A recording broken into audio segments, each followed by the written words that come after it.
So I'm standing here with Sam at One Green World, and today, Sam, we're going to be talking about some of the edible plants that you guys carry, and sometimes we've heard of some, other times we haven't, so let's just jump right in with this beauty right here and tell me about it. Yeah, this is a pineapple guava, native to Brazil, but does really well here. Was grown in California for a while.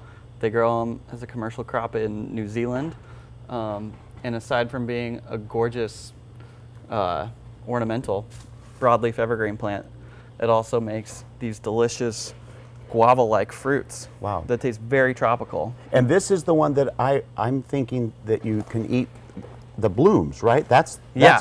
Oh, so we just don't ever think about the fruit then, do we? Because I always go for the blooms. Well, it historically hasn't been the most reliable fruit in our climate because it wants a lot of heat. Okay. But you get a couple different varieties planted next to each other, and they can really produce a lot of fruit. But also the blooms are really delicious. And then I would think with the summer that we've had recently, that really probably helped in that, didn't it? Yeah, we got some plants that are just loaded with fruit. So. And then, you know, we do talk about olives a lot, so tell me about some of the newer ones that you're coming up with that you have for sale here.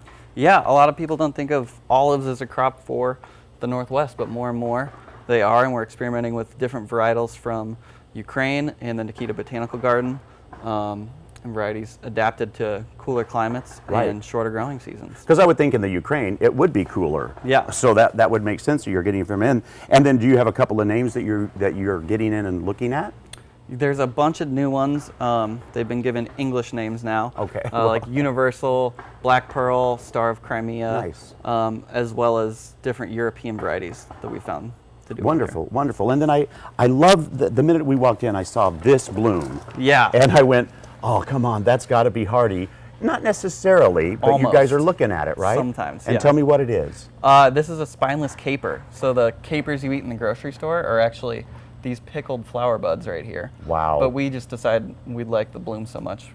Because they're beautiful. Yeah, and they only last for like 24 hours, so you got to catch them while you can. Go. Yeah. And the capers are the bloom, really? They pickle flower buds, yeah. Wow, that's so interesting to me. Yeah. And then, of course, a lot of us have heard about these. Tell us about them and what you guys are doing with them. Yeah, this is the mighty sea buckthorn or sea berry, introduced by Jim Gilbert to the United States, but a very popular plant around the world.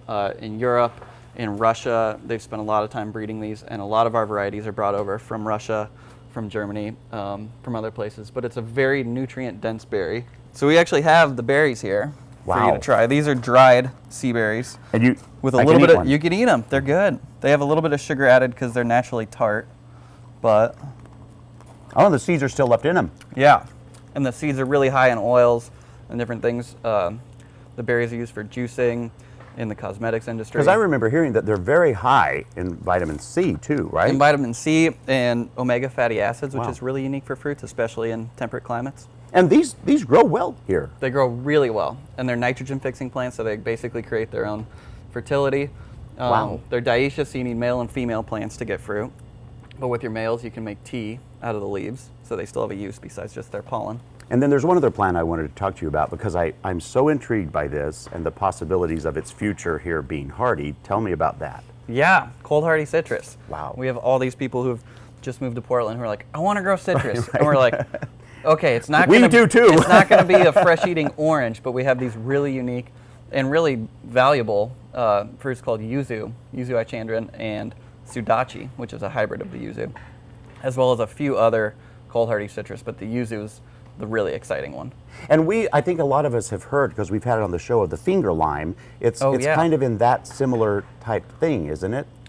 Sort of, in that it's very unique, very delicious, and most people haven't heard of it. Right. But whereas the finger lime has to be brought indoors for the winter, you can plant the yuzu outdoors here, and it sails through our winters.